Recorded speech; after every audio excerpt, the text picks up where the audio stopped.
Okay, welcome back, everyone. We're ready to begin our second session, in which we will hear from Cyril O'Regan, who is the Catherine F. Husking Professor of Theology at the University of Notre Dame. He's written widely on the themes of this conference. He's authored major books on Hegel and the revival of Gnosticism and modernity. He's currently working on a major project on Hans Urs von Balthasar's dialogue with major modern figures, which includes a couple of volumes on Martin Heidegger, who is the subject of his paper today. Cyril's title is Heidegger's Apocalyptic Philosophy and the Return of Marcionism. So we welcome him and look forward to his paper summary now. Thank you, Darren. Delighted to be at the conference. As you realize, I provided you with a too long paper, which of course turns out to be too short. There's nothing demonstrative or probative about the paper at all. What I'm going to do is I'm going to follow the pattern of previous speakers. That is, I'm going to spend slightly more time on framing than talking about the paper. I will give in the second half of my presentation a précis of the paper. But I suspect that with Judith's remarks and criticisms, I'll be able to rehearse more of the actual content in due course. So I'm trusting sort of in the procedure sort of to bring out more detail. So without further ado, let me begin. I understand myself to be a Roman Catholic theologian, albeit one whose training originally was in philosophy. One who is exercised in general about the question of how we moderns came to be the kind of beings we are, characterized by the particular dispositions, desires, virtues, and vices, but also mindful enough of the latter to be suspicious about our claims to greatness and how, as moderns, we both talk about ourselves as selves, our social structures, imply the stories that we have hatched, whether developmental or declensional, about the journey we have traveled, figuring ourselves as heroes or victims. I'm the same Catholic theologian who has exercised in particular about the installation of the secular, whether conceived in a ruptural or developmental fashion, and how the discourses that gain authority in this space, this new space, whether science, philosophy, art, literature, inflect or infect a Christianity no longer regulating in soft and hard ways all discourses. That is, a Christianity in and of the modern age, now constitutively vulnerable, since it no longer provides the norms for discourse and the rules of adjudication when there are contests of authority. A Christianity, moreover, that not alone is just one discourse now among other discourses, but a discourse wearing as a stigma its burdened and checkered history, and so beset that it advocates either retrenchment and the cutting off of relation with the discourses of science and philosophy as emancipated from the role of handmaiden, or shows itself all too inclined to make peace with one or other ascending discourse, to invest itself in a kind of borrowed credibility, and in the worst case scenario, some degree of minimal legibility. Though the secular has some common abiding properties: commitment to reason, to science, to freedom, to individual determination of value, social justice, etc. It should not have needed Charles Taylor to show us that modernity is enormously complicated and co-implicated. It both happens, it's extra discursive, and is invented by the apostles of the new and the liberated, whether the English or the French or the German or Dutch varieties. At the same time, secular modernity is also a self-critical machine that generates discourses such as German idealism, romanticisms of various kinds, and post-confessional kinds of religiosity, which serve, albeit unintentionally, to reproduce the secular precisely in and through a critique of it. I think of these maneuvers of correction in secular space as procedures of auto-immunization, that's Derrida, or better, as foes, Deleuze, within the discourse of secular modernity. Secular modernity, it turns out, does not imply a particular monolithic take on the world and ourselves, but is rather, I would suggest, a grammar of takes on ourselves, that on the surface and on the world also, that may look very different. There are then forms of secular morality, for example, scientific naturalism and scientism, that can be contested straight up in terms both of logical coherence and consequence, that is, from a religious point of view. But there are other forms of modernity, other foes that call for more subtle tactics, since in their discourses and practices, they mirror enough of historical Christianity, both independently to allure and provide comfort to the Christian who cannot but be secular and who desires to be a good citizen of two worlds, thus have a bifocal perspective on reality and blend and meld practices and forms of Christian life with secular practices and forms of life.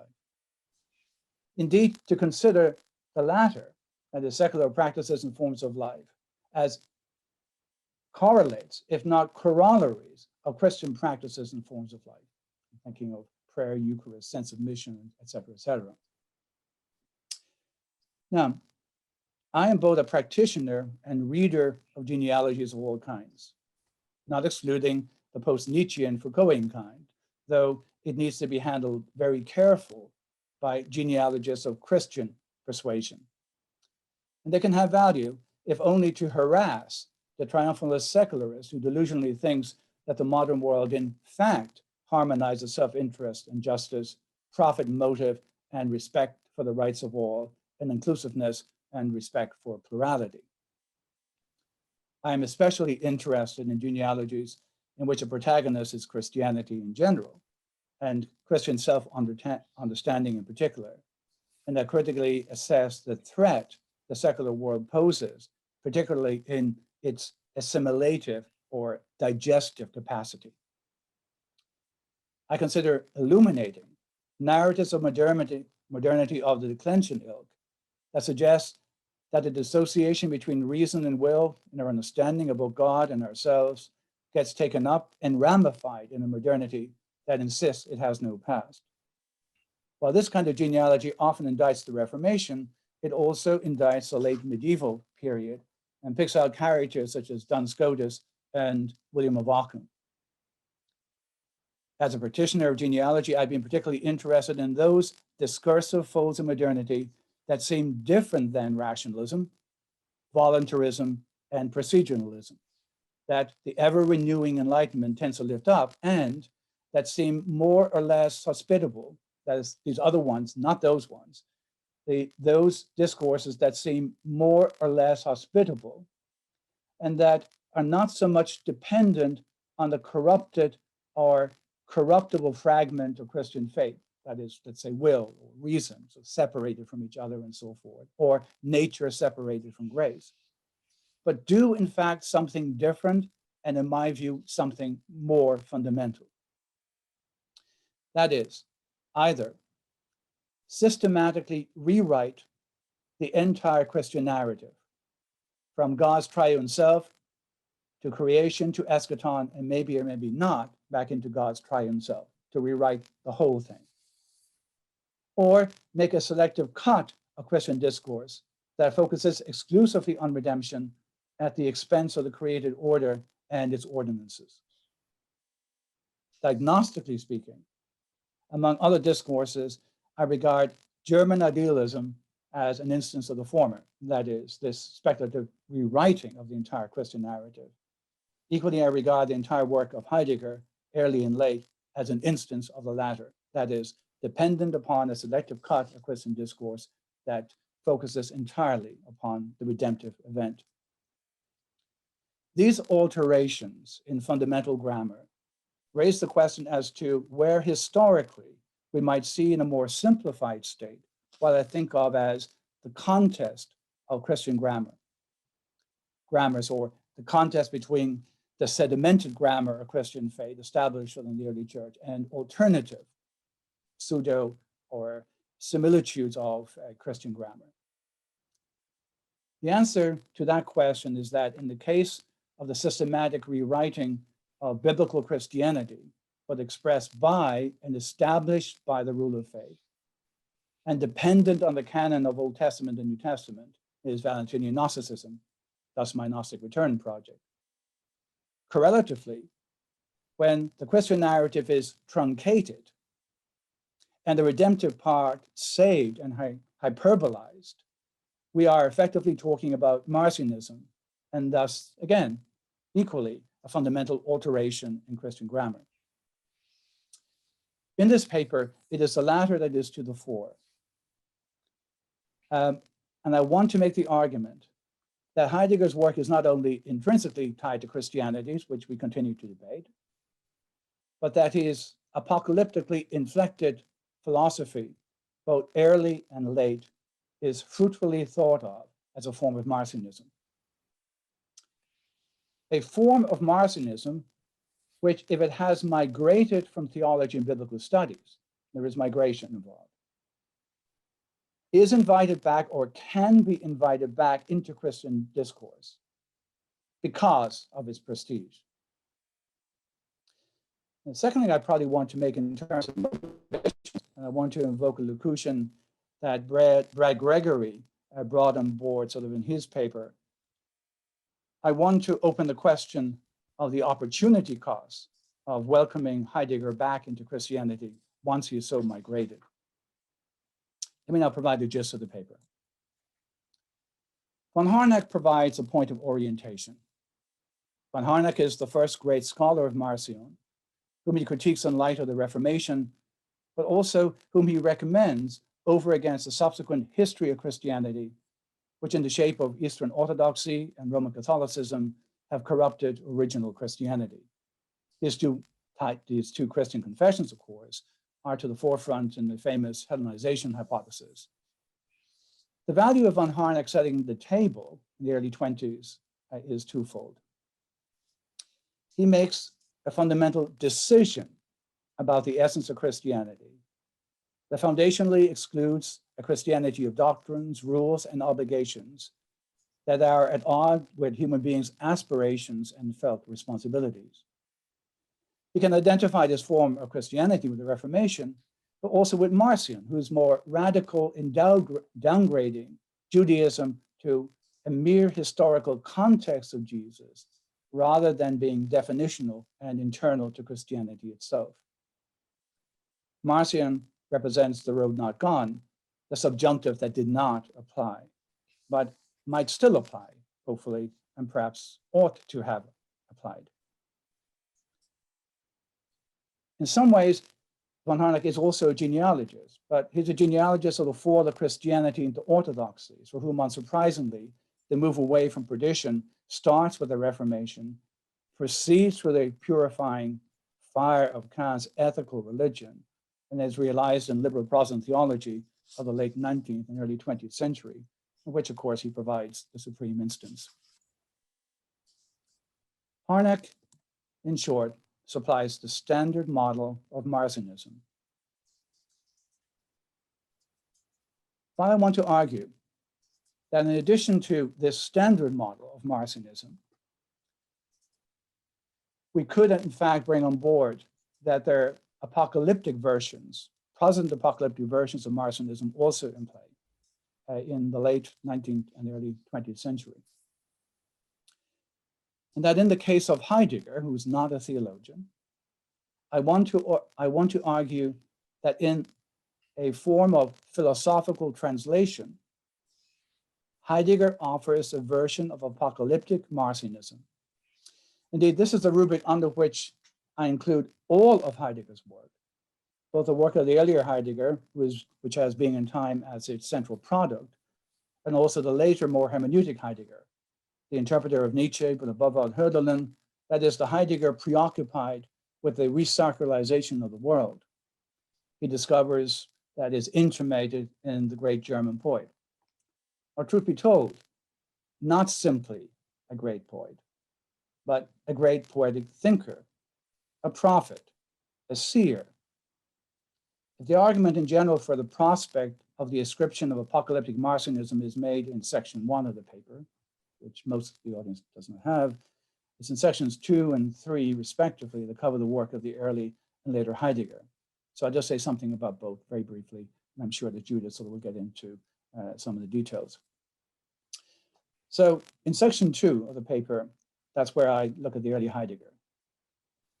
This section features Heidegger's 1921 seminar on the writings of Paul, who was rendered as a thoroughgoing apocalyptic thinker whose universalist inclining thought is a candidate for further universalization and Aufhebung in a fundamental philosophy.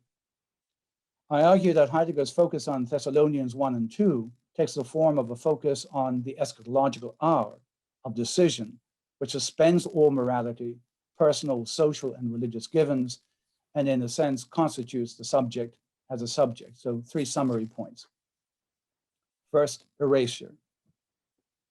It is noticeable that Heidegger erases entirely from his interpretive discourse any notice that it is Christ who is the one to come, indeed the one who constitutes the tensional field in which one waits at all.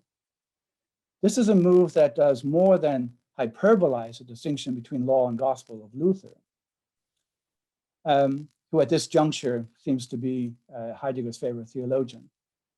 In fact, this version of Paul does not simply relativize law, it removes it from having anything to do with a primal Christianity that has been generated in the interpretation. And the effective history of this kind of universalization of Paul and relative erasure of anything else about scripture and tradition is continued in different ways in the like of Agamben and Badiou and Zizek. Second point. Heidegger's apocalyptic Marcionism bears more than a family resemblance to the apocalyptic Marcionism of Barth's commentary on Romans, with the important difference that in Barth's case, there is a Redeemer, and the name of the Redeemer is Christ. In the case of Heidegger, we're dealing with something like an empty redemptive function, not tied to a particular figure, that is fundamentally at odds with the given religious dispositions and practices and forms of life of Christians.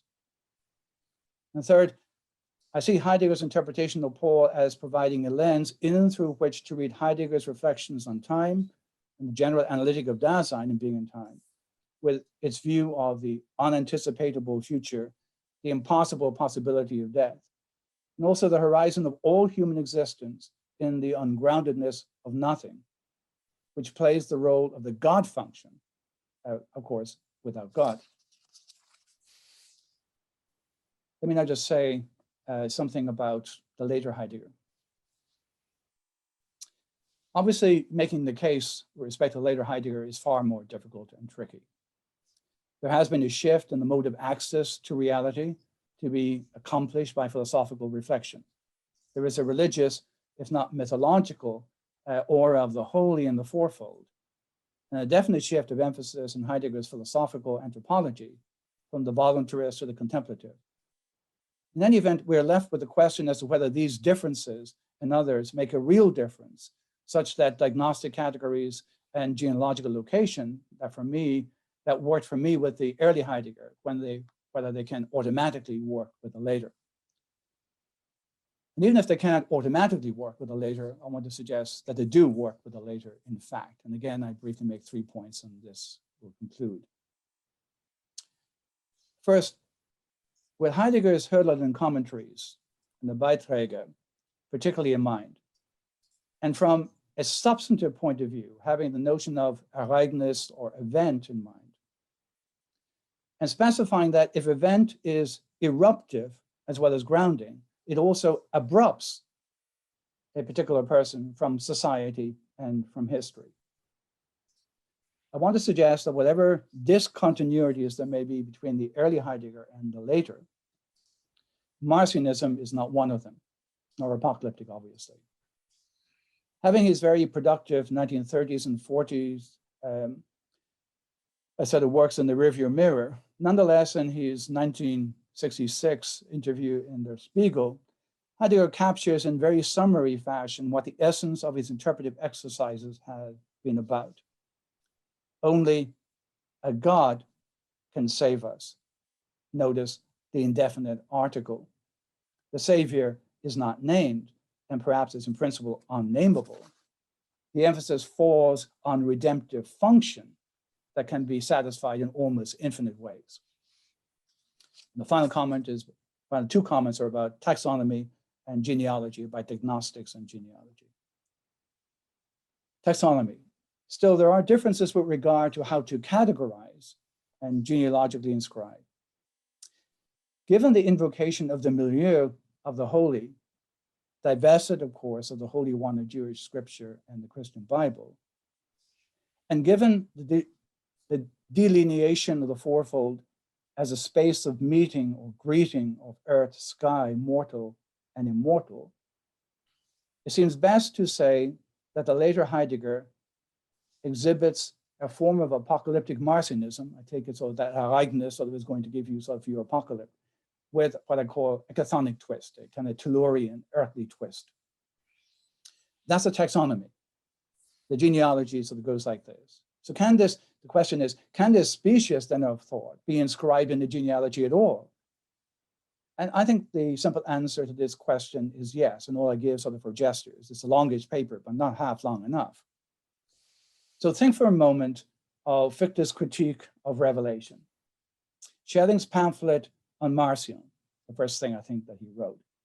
Think also of the early theological political tracts of Hegel. Don't think of the later Hegel. As far as I'm concerned, he can be inscribed in the Valentinian narrative. But think of the early theological political tracts of Hegel in their lambasting of positivity as the form of Christianity insisting on the sovereignty of God beyond all a constraint or real relation with the world and human being, and the appeal to Greek religion to fill out the empty space between God and the world. And you get an idea of what a kind of Marcionite figuration of Christianity might look like, sort of with something like a non-Christian filling. This, I think, this early Hegel is Marcionite. I think apocalyptic sort of in a slightly diminished sense, insofar as this is untimely and is registering it over against what he thinks sort of is a corrupt form of Christianity.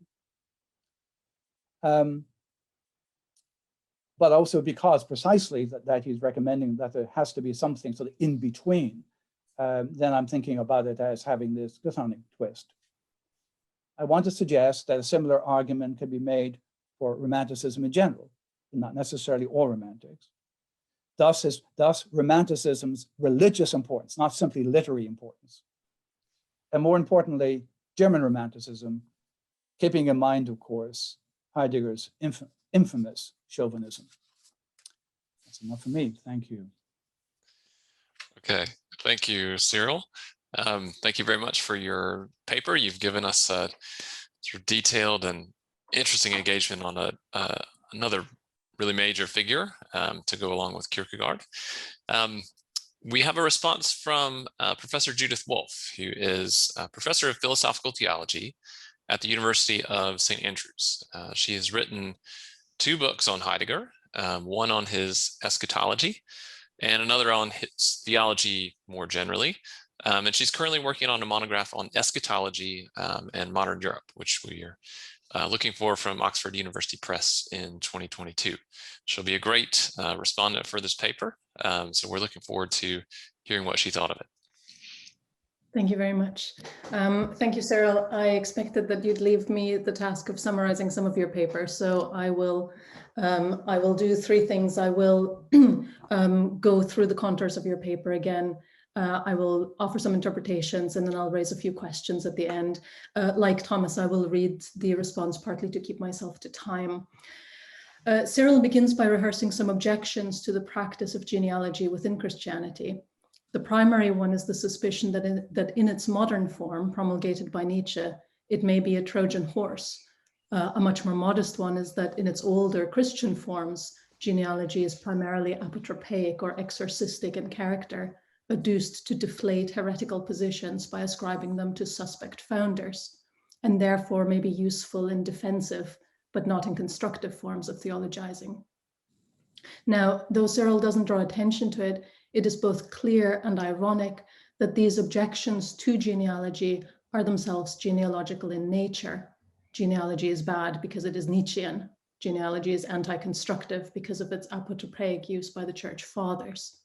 This fact signals just how difficult it is to do without genealogical reasoning in an endeavor that seeks, as Christianity does, to build a bridge across Lessing's ditch.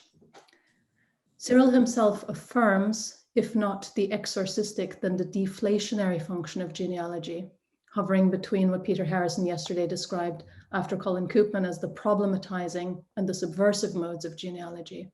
In other words, Cyril affirms its Christian use as a counter-narrative to culturally dominant stories of progress or to absolutizations of meanings that are in fact historically contingent. He's especially interested in two such genealogies, one associated primarily with Henri de Lubac and Hans Urs von Balthasar, the other with Cyril himself, namely the Joachimite, which traces modern political theologies to Joachim of Fiore's anticipation of an age of the Spirit superseding the ages of the Father and of the Son, and in this paper, the Marcionite.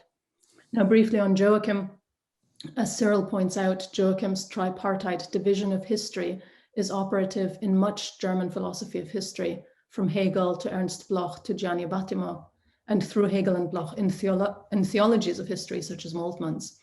Against these, de Lubac, Balthasar, and to some extent Benedict XVI perform, as Cyril puts it in a different context, a brilliant act of inversion in which a story of fecund liberating sources is transformed into a story of poisoned roots. I myself, and in much more detail, Janie Svenningsson in Lund, have been interested in the Joachimite inheritance in modern philosophy in a less polemically genealogical way. And in my own case, I tend to think that although there is an indubitable historical chain of influence, it is secondary in interest to the thought pattern itself, of which Joachim, I think, is as much a mere exponent as Hegel or Müller von den Bruck, but we'll come back to that later. Cyril, however, is more interested in the modern inheritance of Marcion than in that of Joachim.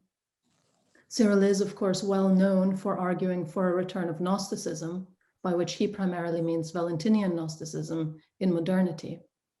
In this paper, he is keen to distinguish Marcionite from Gnostic tendencies. The latter reduce biblical history to secret doctrine. The former divide the biblical canon, and with it, the deity, or as Marcion himself would have it, of course, the deities, a corrupt deity of the material world represented by the Old Testament, and a saving deity ushering in the spiritual order of the New Testament. In other words, both Gnosticism and Marcionism propound a duality of material phenomena and spiritual gnosis, but Gnosticism, as Cyril uses the term, identifies the former with the entire husk of biblical narrative from which secret knowledge is to be extracted, while Marcion identifies it specifically with the Old Testament. The main argument of Cyril's paper is that it is possible to construct a Marcionite genealogy of modernity which prominently involves Martin Heidegger. In other words, that Heidegger inherits, not as Hans Jonas argued, Gnosticism, but more specifically Marcionism. This is an odd claim, he admits, both because on his own account, Cyril's own account, the most well-recognized inheritor of Marcion in the 20th century is Adolf von Harnack, whose meliorist liberal Christianity is so very different from Heidegger's anxious existential atheism. And more generally, it's an odd claim because it is unclear, as Cyril points out, that anything can be labeled Marcionite that doesn't deal specifically in the relationship between the two testaments. Though through the example of Heidegger, Cyril wants to make a more general case for the claim that there is a sense in which Marcionism can be, and has been, transposed from biblical interpretation to philosophy. He claims that Heidegger does so both in Being and Time, which Cyril reads as I do through Heidegger's early lectures on Paul, and in his later work, especially on Hölderlin and in the Beiträge. Now, though Cyril doesn't put it this way, and I was very interested, Cyril, in your reformulation of your paper just now, because I think you mean things slightly differently from how I read them in your paper. But though you don't put it this way, I think that Cyril's basic argument can be read as saying that Heidegger is more Marcionite even than Marcion, because he postpones the new God beyond Christ to the future, situating us now in the anxious hour of already knowing that the God of this world, or rather we ourselves and the controlling God whom we have made in our image, are essentially corrupt, but still awaiting the new God who will save us from ourselves. This makes Heidegger's Marcionism indivisible from apocalypticism. Insofar as Heidegger is Marcionite, he is apocalyptic, oriented towards a new order that is still and perhaps always future. And because Cyril associates Heidegger's Marcionism so closely with his apocalypticism, sections 2 and 3 of his paper take the form of arguments for the apocalyptic form of both Heidegger's early and his later philosophy. Now, as you will guess, I regard this as a solid case. Heidegger's thought is undoubtedly apocalyptic, or as I would prefer to call it, eschatological, at least in the structural sense that Heidegger regards human selfhood as never fully realized in the present, but always dependent on a future that is neither controllable nor fully foreseeable. In Heidegger's early thought, this apocalyptic thrust is tied up with the question how to live an authentic life. And his answer, as I've argued elsewhere, is that one can only live authentically by accepting the impossibility of authenticity, insofar as authenticity means the realization of a certain wholeness of personhood. As I've said elsewhere, to know or be wholly oneself, one would have to be able to survey the whole of oneself. But there is no such whole, not only because there are always unrealized possibilities, but also because the ultimate and inevitable possibility of human existence is death. If death marks the completion of one's life, and thus the point at which one might at last gain a whole view of it, it also marks one's own cessation. At the very point when one might achieve wholeness, one no longer exists. All that remains to us is to live in conscious orientation towards our own death, being unto death, as Heidegger calls it. In Heidegger's later thought, by contrast, apocalyptic continues to be caught up with questions of how to live, but it assumes a more widely historical significance as well. And I think it's very clearly there in Heidegger's later thought. Now, Cyril claims that the early Heidegger is straightforwardly apocalyptic, and that the later Heidegger, I quote, is still apocalyptic, but with a chthonic twist. This surprises me. I'd call the early Heidegger more chthonic, whether that word is taken as relating to the underworld or to the earth, than the late Heidegger. After all, in the early Heidegger, there is a sense that no new God is necessary, that the anticipation of our own death is enough to gain salvation, as if it had been enough for the God of the Old Testament to acknowledge that he was not omnipotent. For the later Heidegger, by contrast, readiness for death, even death for one's country, is not enough. And I quote from his last great interview in 1966, which Cyril also made allusion to, philosophy, I quote, "Philosophy will not be able to bring about an immediate change in the current state of the world. This is true not only of philosophy, but of all merely human thought and desire. Only a God can now save us. I see the only possibility of rescue in preparing, through thought and poetry, a readiness for the appearance of this God or for the absence of this God in our downfall, so that we will not, to put it crudely, croak, but if we go down in the face of the absent God." This is apocalyptic Marcionism at its height, I would say. I would like to pursue questions of Heidegger's apocalypticism further with Cyril. I have lots to say about and ask about this, but this is a conference about genealogy and our time is brief, so I will bring my remarks back to the topic at hand and raise 3 questions. The first question is this: is Marcionism, as Cyril uses the term, anything other than apocalyptically inflected Gnosticism, again, as he uses the term? In other words, is it something other than a dualism in which the dichotomy between material and spiritual is not a static one, always describing the world as it is, but a temporal one in which the whole creation groans in longing, as Romans would have it? If this is its character, then I can see why Heidegger is our prime, perhaps our only true modern exponent. After all, Heidegger also offers what might be described as an eschatological account of the ontological difference postulated by Aquinas. Whereas in neo-scholastic thought, the creature is statically poised between is and is not, a middle position correlative with the difference between its essence and its existence. In Heidegger, this ontological difference is not a question of being and essence, but of eschatological diastasis. I do not know what such a redescription of Marcionism as apocalyptic Gnosticism, Valentinus with Joachim of Fiore thrown in, would do to Cyril's analysis, but I would be interested to find out. And again, Cyril, your redescription of Marcionism as having to do with salvation as detached from creation might change this a little bit. The second question, which picks up on the return of Joachim of Fiore just now, is this: to what extent are these ascriptions, Marcionite, Gnostic, Joachimite, really genealogies rather than identifications of recurrent thought patterns, that is, of the basic plot lines of Western metaphysics? A structuralist analysis, analogous to Kurt Vonnegut's identification of the basic plots of all stories, might serve us as well as a genealogical one here. I take this to be the character, for example, of Tom Wright's claims about modern Epicureanism, not a complicated genealogy of this person's reading of that person's translations of the writings of Epicurus, but primarily a claim about the basic ways in which relations between humans and the divine may be configured in human thought. So genealogy versus structuralism. The third question, drawing on both of the former, is what is gained by inscribing Heidegger in a Marcionite genealogy? Such a genealogy might have the effect of making Heidegger legible as a Christian heretic, which has been a standard move in theological engagements with Heidegger since his own time, but I'm not sure that Cyril is all that interested in that. He's usually someone who uses genealogy to make thinkers seem more exciting and interesting rather than less. He is not in that sense a normative genealogist, Cyril that is. Perhaps then the proposed genealogy has an effect more akin to that of any genealogy of apocalypticism. Apocalypticism, as opposed to utopianism, draws its energy from the anticipation of the radically new. But this anticipation is, if not falsified, then at least severely problematized by a recognition that it has been raised and disappointed again and again throughout Western history. Calling Heidegger a Marcionite might draw attention to the inherited nature of his claims of novelty. This doesn't falsify them, but it sheds a particular light on Heidegger's own attempts to cross Lessing's broad, ugly ditch between accidental truths of history and necessary truths of reason. Christian eschatology both affirms and relativizes the importance of genealogy through its normative claim that the end of life and history is set and revealed in Christ, but will nevertheless be for us radically new.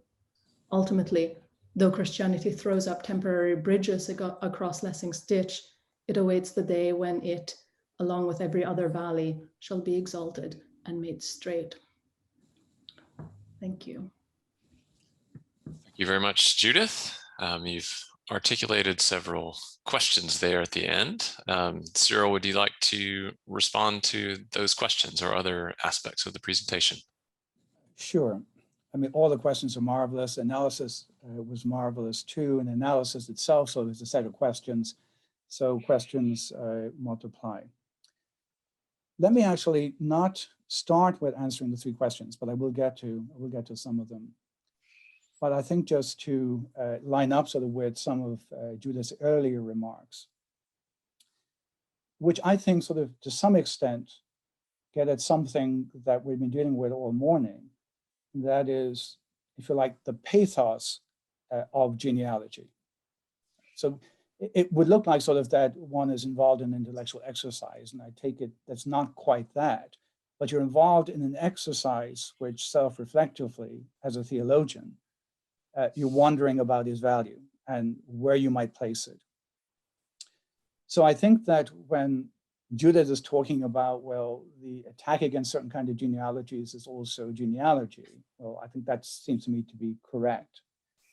But the larger issue, which I think was touched on in Joel and Thomas's conversation, has got to do sort of with what is the right size of genealogy in theology as a whole. That may vary from confession to confession, right? But as a Roman Catholic, I have to presume that there is a Roman Catholic equivalent to the centrality, let's say, of Protestant sin consciousness, or at least Kierkegaardian version, as an enunciation sort of a particular position, and not necessarily sort of as to those inhibitions with respect to this particular position. So part of the paper, among other things in the first part of the paper, which I really didn't in fact talk about, which is a kind of clearinghouse with respect to genealogical theories, I tried to suggest that for a Catholic at least, there's a certain kind of humility in the entire enterprise, at least sort of from a meta perspective.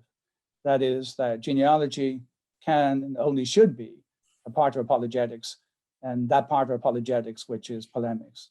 In other words, genealogy cannot be all that theology does, nor do I think so is foundational with respect to my confession, nor is it, I think, foundational with respect to any sort of alive Christian confession.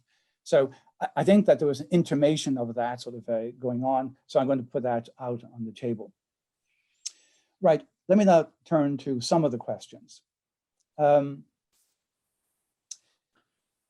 Judith's first question was, could it be the case that my distinction between Marcionism and Valentinianism or Gnosticism breaks down because we don't sort of have two genera, so that we have sort of a genus, Gnosticism, and then Marcionism sort of functions actually as a derivative with respect to it, or an inflection with respect to it. That was actually an objection that I hadn't thought of, but it's an extraordinary objection, an extraordinarily intelligent objection, which I welcome and I think I can use. So here's how I'd like to use it. It's very interesting because when we look back at the church fathers, Irenaeus and Tertullian, I mean, these are the ones who deal sort of with what is the Christian grammar and therefore what is inside and what is outside. They tend by and large not to intellectually make a distinction. Part of it is because they sort of are going to assign wrongness or being on the wrong side normatively with belatedness. So this is a standard rhetorical move. Now, clearly, sort of, it really doesn't do a fantastic amount of work, but it does lump them together. For me, Tertullian against Marcion performatively separates them. That is, that when he's talking about the two gods, which corresponds sort of to the Old and New Testament, he's not at all interested in genealogy now in the strict sense. That is, a generation of the God who is the demiurge, who created all this hell of a mess, the world, and so forth. That seems to me, that performance is my clue with respect sort of to the difference in the grammar. That the grammar of Valentinianism is a rewriting grammar with respect to the entire biblical narrative. And that this cut sort of is a cut whereby where a Christian is supposed to have absolute prejudice against sort of the God who created the world and then the ordinances of the world.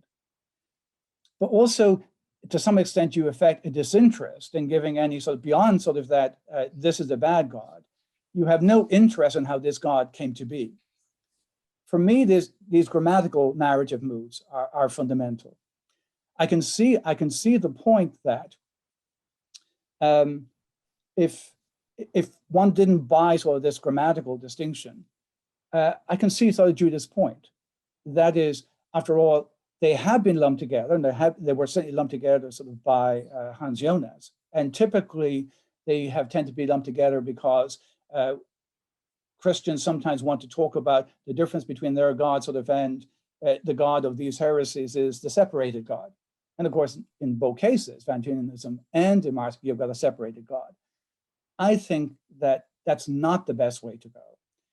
And it seems to me that you're not going to see repetition of the pattern, whether sort of they're simply a pattern or whether in fact there's some genetic movement going on in history.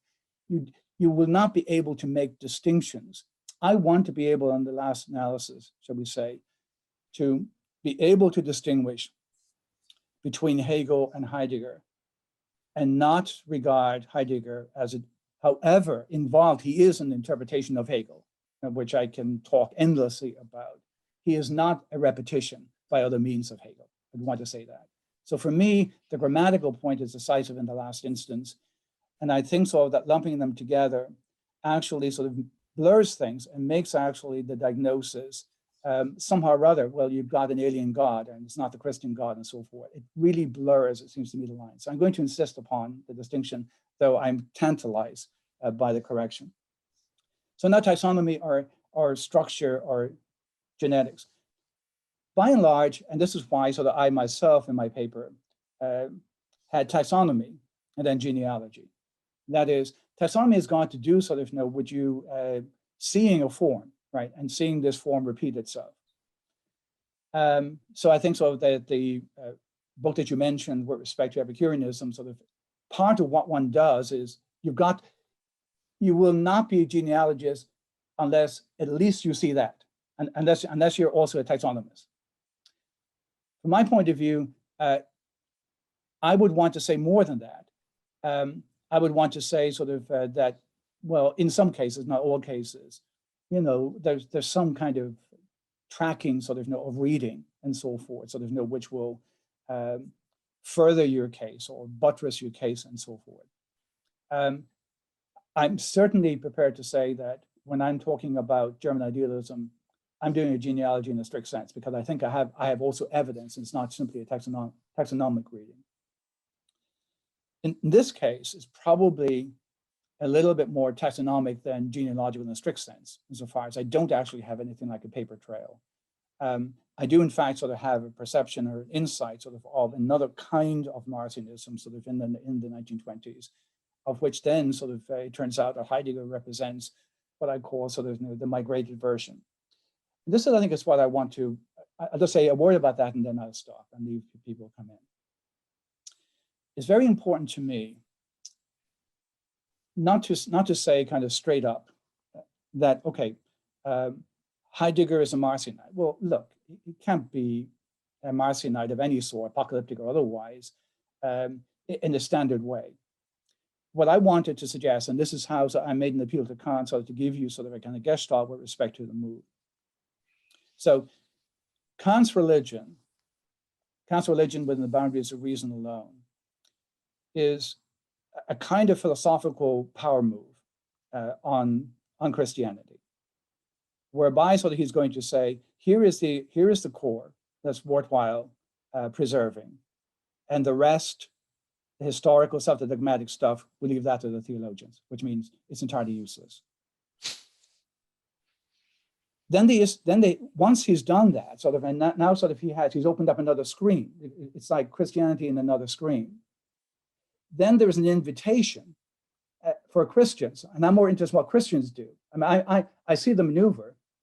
I'm interested in whether or not how Christians are going to see the move, because Christianity is another screen. It's been exported. The issue then will be whether it's going to get re-imported. Will it be imported back into? And of course, I would want to suggest that the rise of liberal Protestant theology represents the import business. It has imported it back in. What I'm worried about as a Roman Catholic theologian, as a theologian in general, is that discourses of prestige of Heidegger, and we leave aside the noise about that kind of prestige and how damaged it is by the Black Notebooks and so forth. This is the fourth iteration sort of, of taking Heidegger out of circulation. And I do not think he's going to end up being taken out of circulation in the end. The question then I ask is, under what conditions should Christians invite this new screen form of Christianity, this migrated form, which I'm labeling as an apocalyptic form of Marcionism, in two registers? Should we invite it back in? The prestige is encouraging us to invite it back in. Let's say the critique of onto theology, right? The critique is invited back in that we should have a kind of phenomenological regulation sort of theological claims. But of course, this will come, this is what I'm concerned, will come with a lot of cargo. And my diagnosis of taxonomy, kind of genealogy, is suggesting, look, if you have any interest,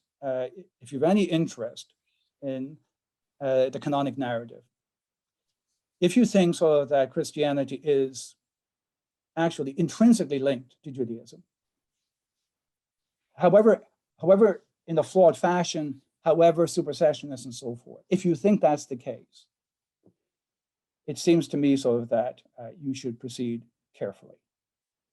That, I think, sort of is kind of what I'm doing pastorally, what I'm worried about. Okay, thank you, Cyril. We have about 10 minutes left in this session. So and I do have one question from the floor that I definitely do want to get to. So I'm saying that now so as not to overlook it. But if panelists who've joined us want to chime in at this point, please do so. I see a couple of hands. So I see one from Pui, so I'll recognize him, and he can ask his question. Ragnar actually came first. Okay, all right. Well, we're yielding to Ragnar then. Please go ahead. Thank you so much, Cyril, for this wonderful paper. And I just actually what you just said slightly modified the sort of way to my question here, but I want to sort of push Judith's third question a little bit further. And that's the question of the sort of the purchase of doing this sort of genealogy. And at one point you also said you place genealogies within the realm of polemics or apologetics, if I understand you correctly. But then is there not a danger? So one thing I've admired with your work is sort of, despite its rigor and its grand scale, it's also very modest in its posture. And it's to its benefits. And a lot of the work that you do that's like incredible, and as you do here as well in this paper, is to identify, right? So you identify structures and patterns. Almost because you only do the identification, it can very quickly come off as a veiled reference or a veiled way of actually relying on authority and the authority of the established canon, right? Because it's almost, it might come up as when the work of identification has been done, right? The work is done because we now have identified what this is, right? And of course, I'm not saying you are doing that directly, right? But especially since you're placing this in the realm of polemics, right? A realm in which authority is deeply questioned, right? How do you deal with that further dimension? Right, a very good question, and a question I think so that probably automatically should be provoked by my work. Okay, what am I insisting on, and what am I prepared sort of to negotiate on as a theologian? I think that's really sort of what the issue is. Now, nothing that I say with respect to grammar is going to work if someone is going to say, as often they do, so if they're going to do historical study. The formation of the canon itself is an outcome, but it's contingent. There were other possible outcomes. And therefore you have the haunting of the subjunctive, what might have been. Gnosticism could actually have won out, so forth. Rather than, let's say, so the Irenaeus and Tertullian sort of in terms of defining sort of by sort of the rule of faith, sort of as I said, expression, but also constitutive. So what I would want to say is, and I'm a old Yale School product, I would want to say that Christianity has a grammar, that grammar sort of got generated, that's for sure. That grammar sort of was in a field of contest and it turned out to be the winner, and one can end up sort of loving the loser. So I get all of that. Right? That grammar, though, is very generous grammar. This is my Yale locution. That is, it certainly sort of gives you goalposts within sort of which you have to operate. They're very generous goalposts. I, as a Roman Catholic, have particular commitments, let's say, so to certain doctrines. Let's say doctrine of the Trinity and so forth. But I don't think so that the grammar of Christian faith commits any of us to any particular doctrine. So we have to have other grounds, I think, to argue. I think that there can be more than one way sort of, of parsing various things, or doctrine of creation, how we understand creation of the world, and so forth. So I'm committed to that. And then I want to say that within that, there is a marvelous plurality, but it's not infinite. So in that sense, there's nothing much I can do about it. I have sort of to cop that I am already committed.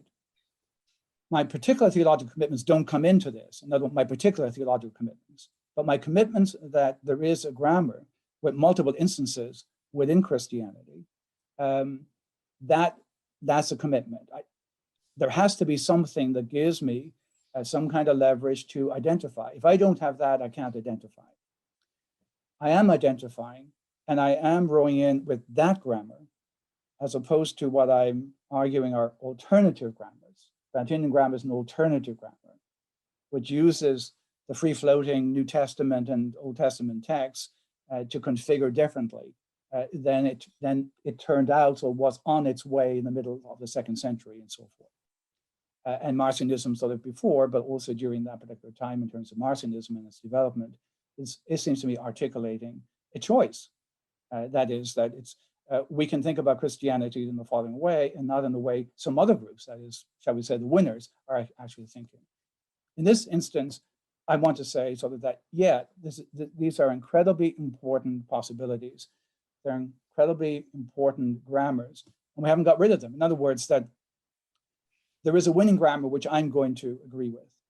It seems to this. If I'm a Christian because of this grammar. I'm not, in my view, I'm not a Christian if I'm a Marcionist. I'm not a Christian if I'm a Vantinian, though of course I could be a Marcionist and I could be Vantinian if I so want to, right? There's nothing constraining me. So I want to say what is in and what's out. If someone says, oh, there's something out, they're ancient Marcionism, they're out, and those particular forms of Christian thought in whatever register, philosophical or otherwise, or you're naming those and you're saying these are not fully Christian, then I just simply have to say yes. What I would want to say, though, is that to get back, I think, to the first day, where I think there was a distinction sort of between a genealogy, sort of, which is operating logically and normatively. I make no bones about having theological commitments in the end. I think I put them sort of in reservation, sort of, when I do this kind of work. So I think my analysis is logical rather than normative. In other words, that it seems to me that I'm offering a description for a person who might not have my commitments, who might not even sort of think that it's a Christian grammar, but understands actually what it would mean, and that they would see the point, right? And I actually think somehow or other, I mean, it sounds like sort of someone like you who might in fact have a different sort of theological profile than myself, can see, I think what you talked about was the careful analysis. I think it then means you don't have to agree with me, but you kind of see the point. I was astounded, I have to say, sort of at one particular point, when, of course, that was what I was trying to do, and the normative sort of comes second. That's my, of course I would say that, of course I would think that. But out of the blue, sort of after I published Gnostic Return to Modernity, Thomas Altizer wrote me this long note out of the blue. I didn't know Tom very well at all. And he said, well, it seems to me that you're absolutely right, just as you're absolutely right about Hegel. So, well, why aren't you a Gnostic? So I think sort of when one's theological enemies recognize that the figures you talk about, that they don't get deformed, and then we're going to have a different discussion, because one option is we could decide. So let's suppose for the moment, for argument's sake, I'm right about Heidegger is precisely what I say is. The labeling sort of does get it. I know we have to deal with like, well, okay, so what? But from my point of view, that sort of, I think, makes it more difficult again for Christian theologians to be quite so sanguine about the borrowing of Heidegger when they're not thinking about sort of who he is. And if you're going to use it, then understand what you're using. So part of it, I think, is a sense of raising consciousness. I think it's, get back to the term that Brad used, it's opportunity cost. What does it cost us? I mean, what does it cost us sort of, when sort of, we are going to employ sort of some other kind of philosophy or science, or perhaps sort of, we're going to think, I would love to be a Christian, but I want my Christianity to be more aestheticized, right? What opportunity costs are there with respect to the importing? So the thing about Heidegger is, he seems to me a very interesting case. I mean, he seemed like in the export business, because I think he exports Christianity into philosophy. And then, of course, he deranges it and rearranges it in any event. And then sort of Christian theologians are invited. I mean, so I love tracking what I think to be the case, right? So part of it is the enjoyment of working out what the Gestalt is. But then there is the more responsible side. Okay, the designation should function sort of at least as a check with respect to Heidegger's famous neutrality. Atheism is neutral, right? What I want to say is there's no way the atheism is neutral. That if I'm right, this atheism is atheism formally, but sort of in this kind of space sort of has replaced that there is a religiosity, at least, if not a theology, which we're invited to take back in as the atheism which is going to cure us, you know, of our dogmas and so forth. Well, the atheism itself is inflected in such ways, has in fact a face, we can name it, it is not innocent, and we can't pretend sort of, you know, we cannot pretend to be innocent when we invite it back in. That's the kind of thing that I tend to do. And I think you're right. There is a modesty about it. I mean, I love the great stories. I want to write the great stories.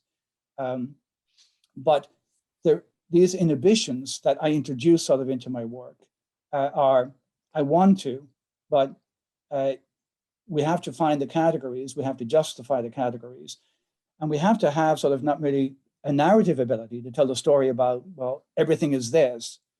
We also have to have the meta-narrative critical ability to distinguish sort of between kinds. And I would say that we really haven't been terribly good. We either refuse to think about historical kinds, or when we actually have had historical kinds, we really sort of have made sort of an absolute mess of it. So I think of myself at one time sort of, when I was in college in Dublin, I was also the person who was the sanitary cleaner. I think of myself sort of, my part-time job at least. I mean, I do dogmatic theology. My part-time job as a genealogist is a kind of sanitary cleaner, where respects all our conceptual formations or conceptual malformations. And if we are inclined theologically to do this kind of thing, what price do we have to pay sort of never getting it right? Thanks for that question. It's a great question. What I'd like to do is make sort of one final move where we have a question from Pui and then a question from the audience taken together, and then Cyril can respond to those, if that's all right.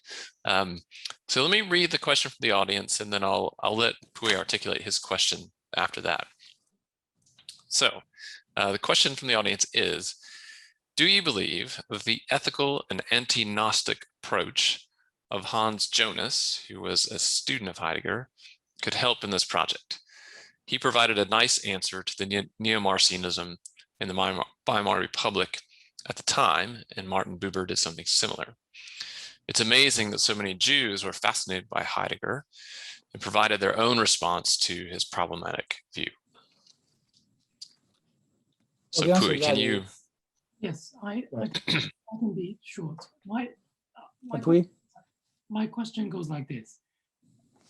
I take you to be doing something closest to somebody like Hippolytus' Reputatio, somebody who is classifying all the philosophies in light of the regula fide and trying to show what kind of dangers, etc. That's the genre that I can find as the closest to what I think I have understood to be a project. Correct me if I'm wrong. If I'm on the right track, my question is, I'm trying to understand what is the attraction of the genealogical, because I take that one of the most significant thing about Origen is that he decided not to do that kind of Irenaean, Tertullian style of apology.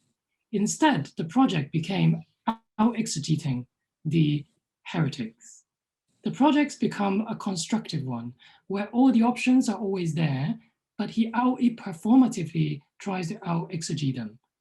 And the result is that, the exegetical projects and his schools originated from the need to respond to these options, right? Valentinus, everything that was happening in Alexandria. So my question is, in light of, why do you find the genealogical approach attractive? As you've read, Okay. I found the second mode more attractive. Anyway. Okay, Pui, I'll answer the first question from the audience first. I think it's fairly easy to answer. I don't think Jonas was able to give a genealogy of Gnosticism, though he did move sort of from the ancient world sort of into the modern world, but it was non-systematic, and the categories are not sharp enough. That aside, however, he is a great exponent of, on the one hand, Neoplatonism, Plotinus, on the other hand, the Christian Augustine. And he's a great proponent also of Greek ethics, Aristotle, etc.